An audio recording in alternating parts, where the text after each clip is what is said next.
Kepolisian daerah Sumatera Utara menangkap sebanyak 502 tersangka narkotika dengan menyita sabu seberat 154,45 kg. Minum nanti ini, ya. Kasih minum dulu. Hacker narkoba.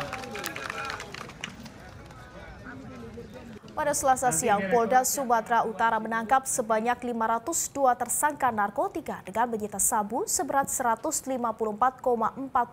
kg.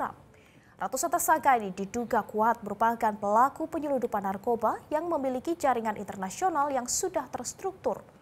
Menurut Kapolda Sumut, Irjen Pol Agung Setia, jumlah tangkapan yang banyak merupakan operasi antik secara tertutup. Penangkapan tersangka ini dilakukan sejak awal bulan Mei hingga sekarang. Sementara itu, Badan Narkotika Nasional Provinsi Sumatera Utara mengeluhkan terkait rehabilitasi dalam penanganan narkoba. Menurutnya, rehabilitasi terkendala akibat anggaran rehabilitasi yang belum dinaikkan ke daerah. Nanti direktorat siapkan aqua di situ, nanti.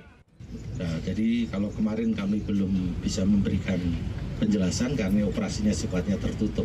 Dan kita tahu dengan kita menangkap 502 tersangka ini, ada 421 orang adalah jaringan peredaran narkoba.